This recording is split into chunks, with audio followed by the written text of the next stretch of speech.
Hello and welcome to my presentation for Health Program Planning and Development for Semester 1 2017.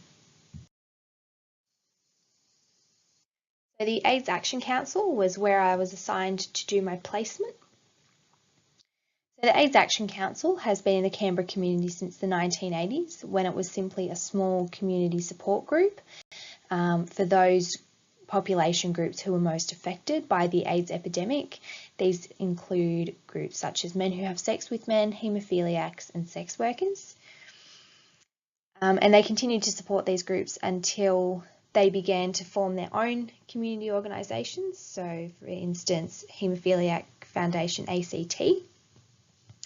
And then they simply turned their focus back to men who have sex with men. So today, the AIDS Action Council is a part of the Australian Federation of AIDS Organisations. These include AIDS councils in Queensland, Victoria, Tasmania, the Northern Territory, Western Australia and New South Wales, which is known as ACON. This federation also includes organisations that have a vested interest in community HIV health, and include organisations such as the Australian Injecting and Illicit Drug Users League, National Association for People with HIV Australia, and the Scarlet Alliance, which is the Sex Workers Association for Australian Sex Workers. So this alliance works together as a network to advocate for better policy and support for those living with HIV, with the ultimate goal to eliminate HIV and AIDS from the Asia Pacific region. While the Council still works with those people living with AIDS and HIV, they have programs specifically designed for them, including programs that are targeted towards elderly populations and dental clinics for those who cannot afford other traditional dental services. It has also expanded into other population groups in the community, many of which are still marginalised and stigmatised in many cases. To respond to this, the Council has a wide variety of programs and services. These include counselling services, community education programs, for example Play and Pleasure, which is designed for men who have sex with men regardless of their sexuality, needle and syringe programs, strip clinics or sexual health checkups, and a sex worker outreach program also known as SWAP. Many of the services the Council runs are free or heavily subsidised for those who use them. Therefore, the Council relies mostly on government funding and grants to continue their work, with a small margin coming from their membership fees. The Council works with other organisations within the Canberra community, such as the Northside Community Service, Agenda, and Sexual Health and Family Planning ACT, to make up the LGBTIQ Consortium of Canberra. The consortium was designed to support those who identify as part of the LGBTIQ community. One example of the consortium's work is a retreat for youth who identify with this community. This is called encampment. This allows them to interact with others around their age who are likely experiencing similar things in their own lives. The overall goal of the placement was to design a survey that could be given to both members of the organisation and non-members who may use the services of the AIDS Action Council, or simply those who are aware of the organisation through social media. Currently, the AIDS Action Council offers memberships with benefits attached. Currently, these benefits are the right to vote and stand for the board, as well as a regular newsletter service and access to a closed Facebook group. One of the key outcomes of the placement and the survey is for the organisation to be provided with enough information to improve membership benefits in the future. The two main tasks that were undertaken were a scoping exercise and designing and writing the survey.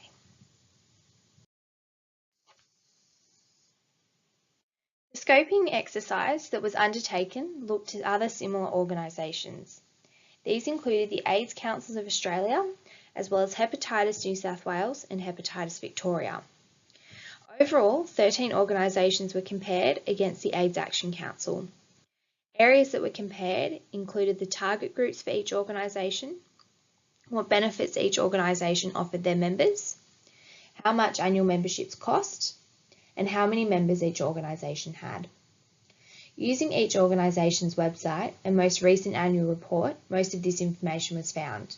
However, in some cases, membership numbers were unavailable.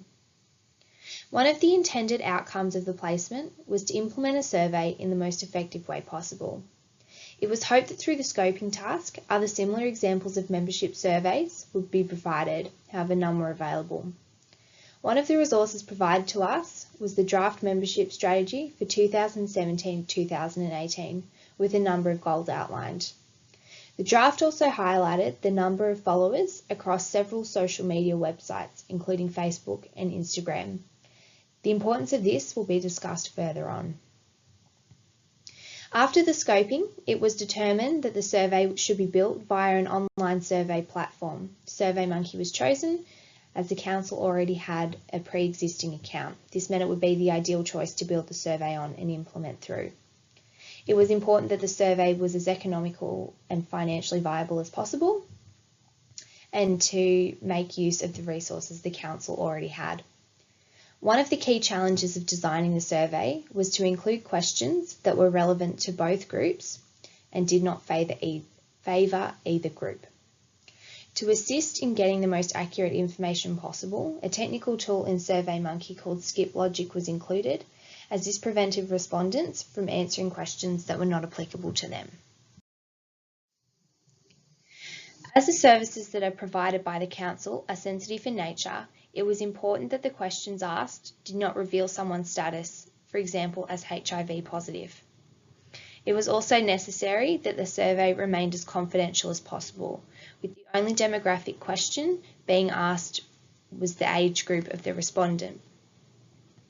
Some other examples of questions in the survey included: are you a current member of the AIDS Action Council? Are you aware that you can become a volunteer member of the AIDS Action Council? Would having more benefits increase the likelihood of you becoming a member of the AIDS Action Council? And suggest one benefit that would enhance your membership, for example, discounts or access to publications.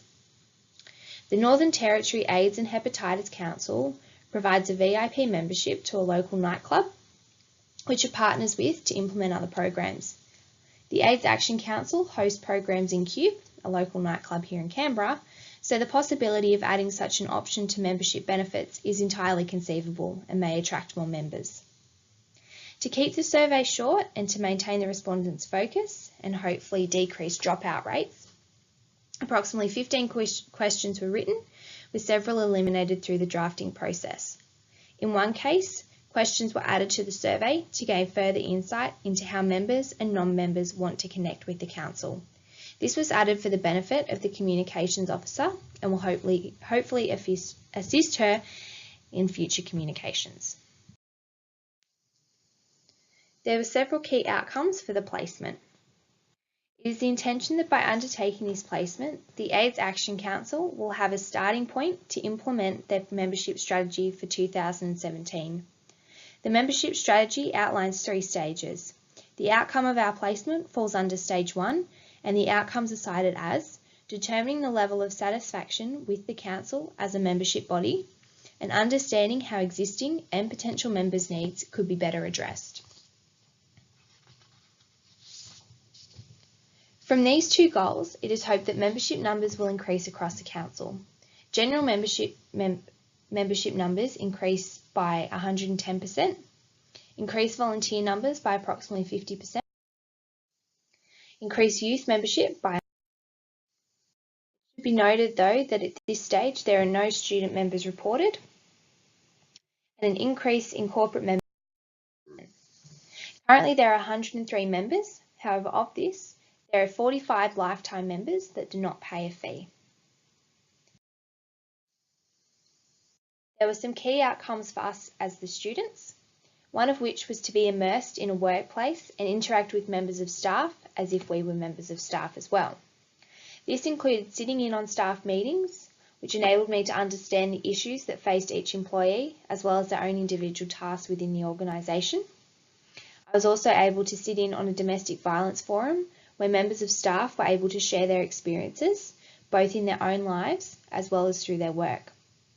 While it was the outcome that by undertaking the placement at the council, I would be able to learn what it was like to work here, the opportunity to learn in such a way was unexpected, and I feel very privileged for being trusted with this information.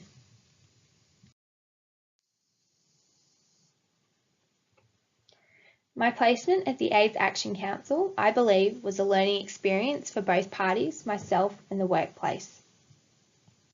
For me, this was my first experience working in a health promotion setting. However, having worked in customer service roles for a number of years, I pride myself on the ability to communicate with others.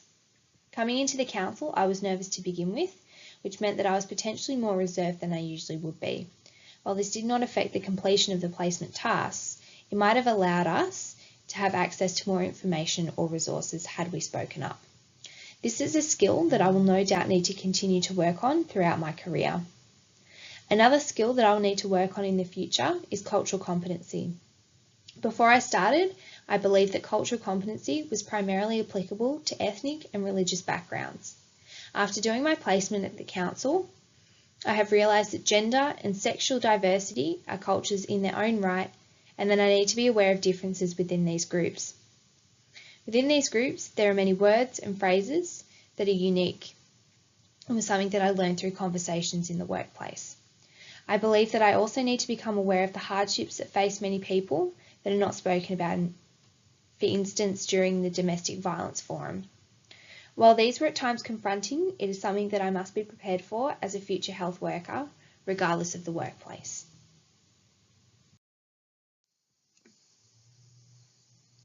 Through no fault of her own, the placement supervisor was often busy.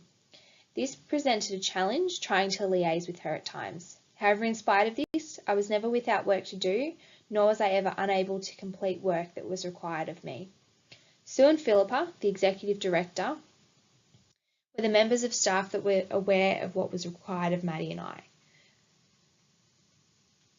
So potentially for future placements, it may be necessary to make other staff aware of the intended outcomes of the placement in the event that a student requires assistance and neither Sue nor Philippa are available. An example of some appropriate employees that could provide knowledge are the Communications Officer and the Health Promotion Officer.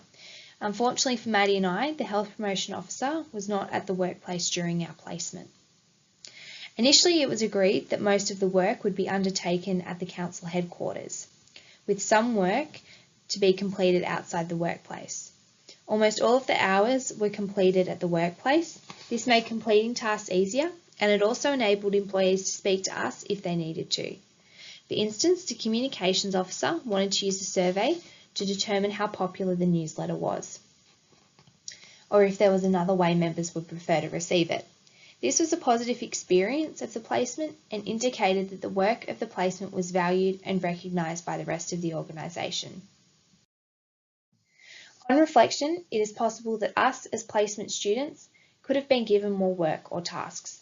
If time permitted, it would have also been interesting to follow the survey from being implemented online to analysing the responses. This would have been something that could have further enhanced the placement and provided experience in suggesting ideas and solutions with the organisation in mind. This also would have allowed me to put into practice what I have been learning through my degree, while adding in the council and understanding what a viable idea is beyond a textbook. However, being unable to do this part of the survey framework does not detract from the overall placement. Due to time constraints and the fact that we weren't able to start until later, our tasks may not have been divided as effectively as we could, as we were often there on the same day. However, despite this, we were able to complete the tasks in 40 hours, I do believe, as effectively as possible. It was hoped that upon completion of the survey draft, it would be sent out to employees. We were unable to implement this step of the survey design. However, Sue was able to look at the draft and provided us with some changes and suggestions to improve the survey questions and answers. One concern that Sue had was how some questions could potentially reveal a person's status, whether that be sexuality or HIV status. To prevent this from occurring, the answer option of yes, I have used this service but wish not to disclose was added. A challenge of writing the survey was remembering that there is a likelihood that those answering the survey have used one or more of the council services and that it may be a difficult topic to discuss, even anonymously.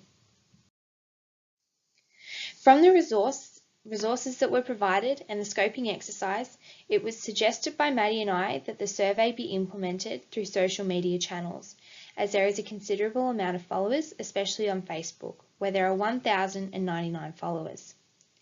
Due to such a big initial audience, it is possible that there will be a greater number of respondents than if it was implemented only when people come to the council for a service.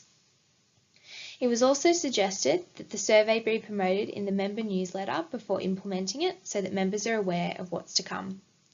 I believe that this was the best way to implement the survey over other methods, including making people aware of the survey when they access a service. The reason this was avoided was again due to the sensitive nature of the services provided, and those who access the council may not be in the best frame of mind when accessing certain services such as counselling. Overall, the placement was a successful partnership between the AIDS Action Council, particularly Sue, Maddie and myself. It was a great place to experience health in the real world due to its unique placement within the Canberra community. It has been a challenging unit for me this semester, but one that has allowed me to gain valuable insights into health. Thank you.